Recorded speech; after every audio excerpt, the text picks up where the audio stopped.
Type derive may only apply to enums and unions. Derive may only be applied to derive. Whatever, maybe it's just like because I haven't generated it yet. I'm hoping that's the reason. And I'm guessing this is because of the... okay. Again, I don't know what any of this is. Keep writing and figure. Command, CLI, command, subcommand, commands. Cannot find type commands in the scope. Command. Okay, you see, I'm building this, but it's right here. I need to still create it. That's why it's then I need to derive a sub of command. I don't know what I'm doing. Name, string, export, string. So far, what we have is a structure, and the command is commands of enum commands with these weird looking things here. And then let's figure this out. Let's CLI equals CLI.parse, and then we'll do a match for it, command for it. Going to do something interesting. So basically, we created a CLI struct here. The parse function, we give it parser, use it, parser. Parse from environment argument operating system. Parses from our arguments. And what is this failing? Match. Okay, yeah, so now then we have to do commands, load, file name. I feel like I should be doing an okay on this.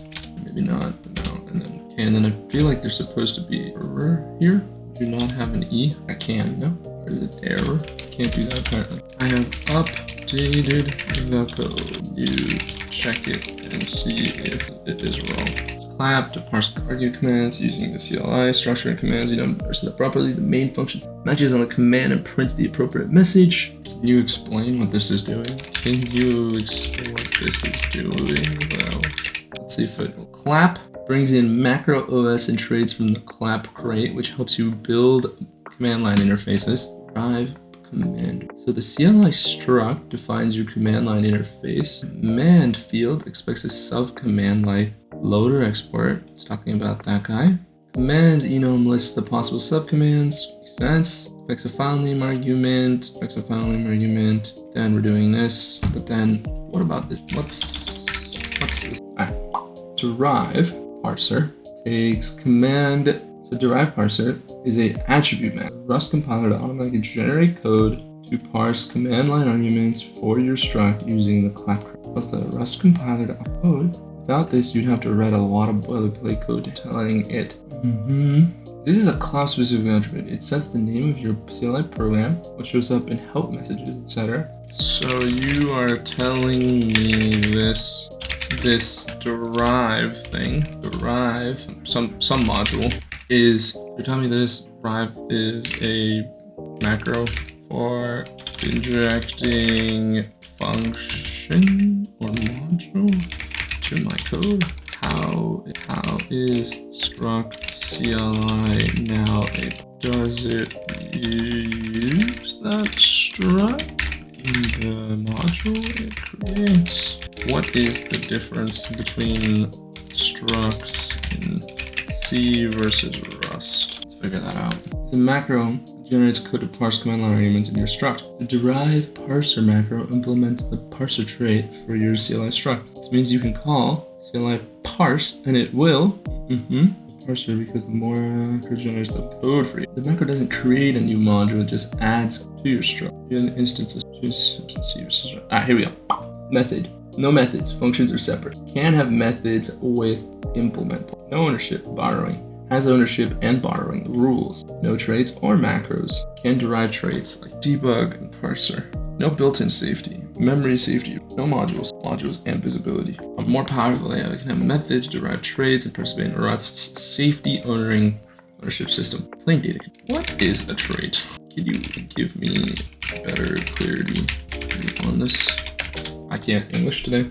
Absolutely. In Rust, a trait is like an interface in other languages, just as Java or set of required methods that a type must implement. A trait isn't like an interface. What is a trait? A trait defines shared behavior that types can implement. If a type implements a trait to provide the traits, okay, let's structure.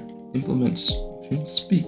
So now I guess dog has inherited speak. So now when dog is created, I can use, this is just inheritance. Polymorphism. You can write functions that accept any type that implements a trait. traits let you define shared behavior. When you write derive parser, you're telling Rust to automatically implement the parser trait for your struct. So basically, a struct is not just for data. It's essentially like a class. Let me see if I got that right. So essentially, a struct is not like a data vector only. It's now pretty much a class function and even some with functions and even some other data. And it has local memory. And it has local. Am I understanding that right?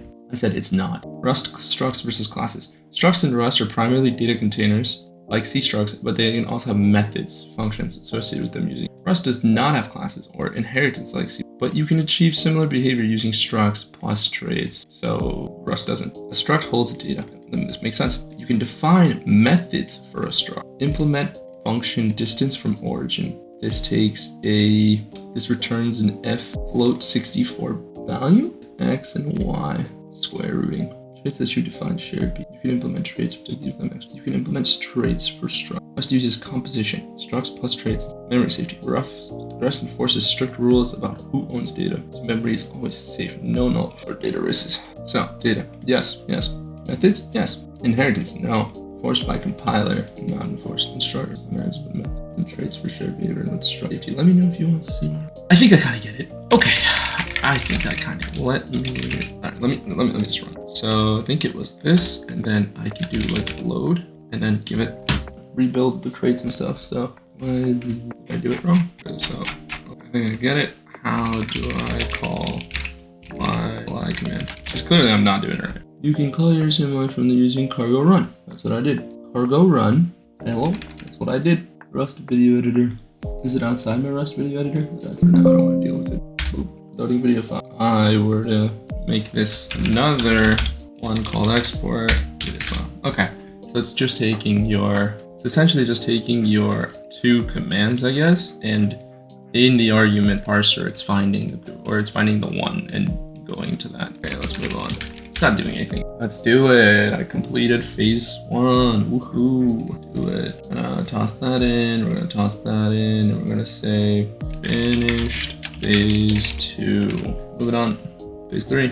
Phase 2. Basic video decoding and metadata access. Goals. Integrate a video processing with FFmpeg via FFmpeg Next. Load a video file and print its metadata, duration, resolution. So add dependencies to your cargo toml. We're going to add some more dependencies. So we did clap. So now we're going to do FFmpeg apparently. Okay, install FFmpeg. Don't have it. Let's download it. Yes, sir. Open. Download for Windows. What is this, man? Do I just download the source code? Window? Zip, I guess. Open this guy up. Backed it all. Okay, we got some stuff here. Rename this real FFmpeg. I'm gonna cut this. I'm gonna put this in, like, hopefully I don't need permission. You know what? In here. So if you don't know what I'm doing to run applications or applications from like within your global terminal, you need something called your path, and if you add it in your path, then it becomes something that you can use within anywhere in your terminal or within your operating system environment. So like you just saw me do, I just did that. I mean, yeah, it looks like it's working. Clearly this isn't gonna work though, so let's try. Yeah, all right, one more second. Close that. Open that bad boy up again. Version. There we go. It's working. Moving on. We've installed FFmpeg. Make sure it's in your system path. Just did. Delete a load of video and print metadata when loaded. Here's a code prompt to get you started. All right, so we did the parser already. So now we need the FFmpeg next as. We've done the CLI. We've done the commands. We've done this check. We're doing the match now. We load the file. Now we're going to do something called FFmpeg. Initialize the mpeg. Unwrap it. Check if okay of context is equal to the peg format input file name. So that makes it so it's immutable. Current line duration. And then this is, I haven't seen this. That'll be interest duration. Line bitrate stream. And then what is this gonna give me? Stream, the index stream and context streams enumerate. Right, I have no idea. Stream context.stream.enumerate. Know what that is?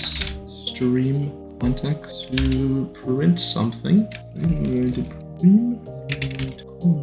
We're going to give it the index, and then we're going to give it the parameters. So that was the if. So then I want the n, the export. I'm just going to leave it there. Let's try this. Shiba. Wow, I don't know why I did that. Didn't exist. Could not find FFmpeg with VC package. Nani? Can I do VC package? Not find. I didn't know there's a thing. So I guess we'll do it right here. Why is there two of this? Okay, we'll go with that. We're gonna do VC. See what's in here. Do you see an integrate here? Oh, I'm silly. I'm sorry. So it's the steps. You have to run bootstrap. Install. Successfully not only as we install users when you build a router to set the is typically done once you make product. Place VC package root. So do I have it now? So I'm guessing this is the here. So system environment here. Edit this. See if there's a VC package root here. Isn't. Do I create a new one? VC package root. Is any of this working? Alright, I'd run this. When in doubt. Alright, when in doubt, just give it to the end. I did that already. If you want to avoid building or linking, you can use the FFmpeg crate, which just calls for full Rust. Alright, I need this guy, yes. Let's see. Just gave it to me. Hopefully, I didn't get any viruses there. That package, we're gonna do another, put it right. Going back to our system environment. It's the one thing I don't like stuff is that this stuff is always tedious. Always tedious. Alright, it's doing something, man. I don't know. It's not doing cheese. I installed FF and package config and put them in my system environment. Why is it not working? FF version.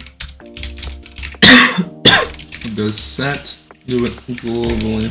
So it's downloading, or it's creating binary. Can you make this? And then for this code space, let's see if that works. Oh, I did not know you could do that. It's doing something. It's building FFmpeg for release. I don't know. I'm just waiting. Just waiting for you. Man, I don't know how long this build's gonna take. That's crazy. How long is it taking? Eating up. And it's still going. I thought it was like still going. I hope this is good. It's taking forever. Let's get started. I think that's it for today. I'm gonna see if this builds. And if it doesn't, then I'll let you know. But yeah, once this builds, then we can continue. Oh, look at that. It's building. It's building. I think it built. Let's see if it has FFmpeg in here now. Where did it build this? Maybe in, I think it would be here. I'll figure it out, and then I'll let you guys know on the next video.